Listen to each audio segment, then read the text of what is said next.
सत्संग की प्राप्ति हो जाए तो भगवान की प्राप्ति समझ लेना चाहिए।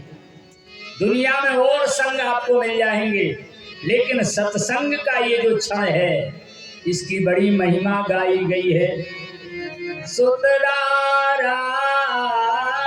लक्ष्मी पापी के भी होए, संत मिलन अरु हरि कथा तुलसी तोरे लभ दोए।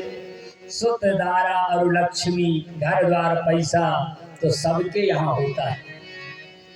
कहते हैं कि पापी के यहाँ भी इन चीजों की कमी नहीं रहती। व्यवस्थाओं की, पैसा और वाहन, ये सब पापियों के यहाँ भी होते हैं, पुण्यात्माओं के यहाँ भी होते हैं।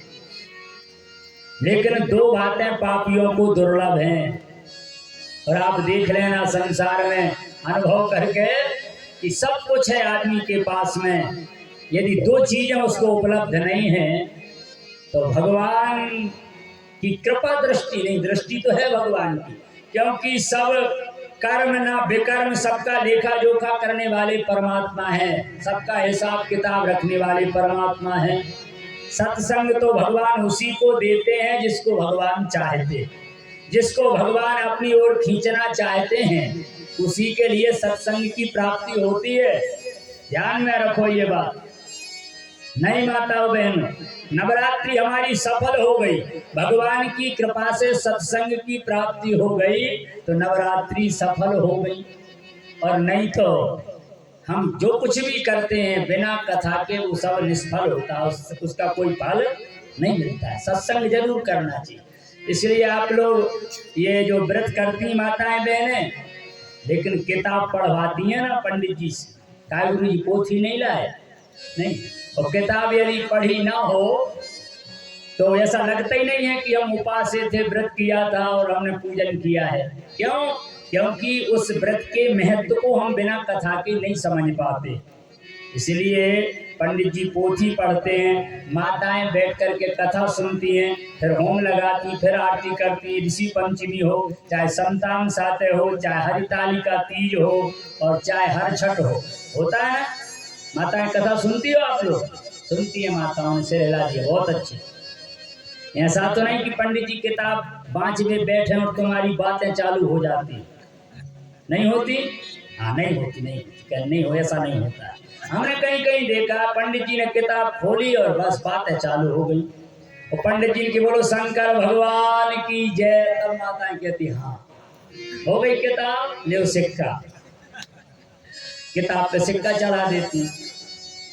निवेदन, हम जो भी करते हैं बिना कथा के हम समझ नहीं पाएंगे कि हम क्या कर रहे हैं। इसलिए सत्संग की बड़ी भारी महिमा गाई गई है। ध्यान से कथा सुनना चाहिए। तात स्वर्ग अपवर्ग सुख धैर्य तुलायक अंग, तूल ताही सकल मिली जो सुख लो सत्संग। ज्ञान हो गया लंका की लंकनी, लेकिन सबसे बड़ी टेंशन चिंता यह है कि भारतवासियों को ज्ञान नहीं हो रहा, विदेशियों को ज्ञान हो रहा है। हमारी कथाओं से, हमारे शास्त्रों से विदेशी लोग सुधर रहे और देशी लोग बहक रहे हैं, बिगड़ रहे हैं। है ना टेंशन वाली बात, चिंता वाली बात।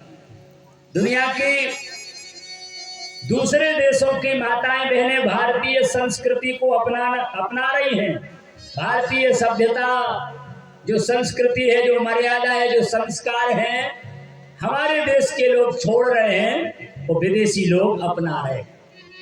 श्री राम वृंदावन में जाकर के आप देखो, अंग्रेज लोग धोती कुर्ता पहन रहे, रामानंदी कृष्णानंदी तिलक माथे पर लगा रहे हैं, शिखा रखा रहे हैं, धोती कुर्ता पहन करके बजत मुरचंग मधुर मृदंग ग्वालनी संग आरती कुंज बिहारी की गा रहे हैं। वृंदावन की गलियों में नंगे पैर अंग्रेज लोग नाच रहे हैं जो विदेश के हैं, और वहाँ की जो नारियां हैं वो साड़ी पहन रही हैं, सिंदूर लगा रही माथे पर और तिलक लगा करके भगवान नाम संकीर्तन कर रही, परमात्मा के नाम का संकीर्तन कर रही। अब जरा विचार करो, अपने यहाँ कितना संकीर्तन होता है माताओं बहनों, करती हो सुबह सुबह कीर्तन। और अपन लोग भी भैया, केवल माताओं की बात नहीं है, सुबह सुबह भगवान का नाम लेता है कोई, कोई नहीं लेता।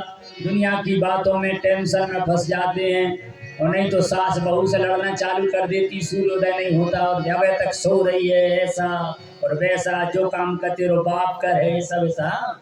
इन समस्याओं, विदेशी लोग अपने यहाँ की सभ्यता को अपना रहे हैं, सत्संग सुन करके अपनी भारतीय संस्कृति को सिरोधार्य दूसरे लोग कर रहे हैं, तो हम लोगों को तो करना ही चाहिए, करना चाहिए कि नहीं? हाँ? कथा से कुछ हमको ये संदेश मिलना चाहिए, विदेशी लोग अपनी सभ्यता को, अपनी संस्कृति को अपना रहे हैं, तो अपने लिए अपनी संस्कृति का त्याग नहीं करना चाहिए। बोलिए दुर्गा मैया की। बात सही हो तो स्वीकार करना।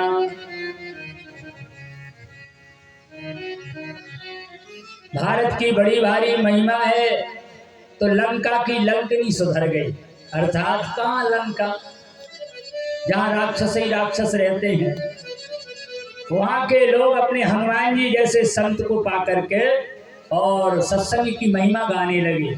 तात स्वर्ग अपवर्ग सुख धरिय तुलायक अंग, तूल नताही सकल मिली, जो सुख लो सत्संग।